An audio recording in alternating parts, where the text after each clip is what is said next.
ওর নাম হলো জিম, ও অনেক বিষয় আর্ট করতে পারে।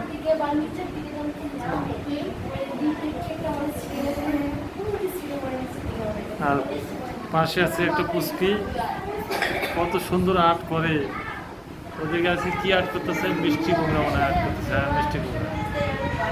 এই ছোট পিচ্ছি বাচ্চা কত সুন্দর আর্ট করতেছে। জিম, তুমি এটা কি আর্ট করতেছো মা? দৃশ্য, হ্যাঁ।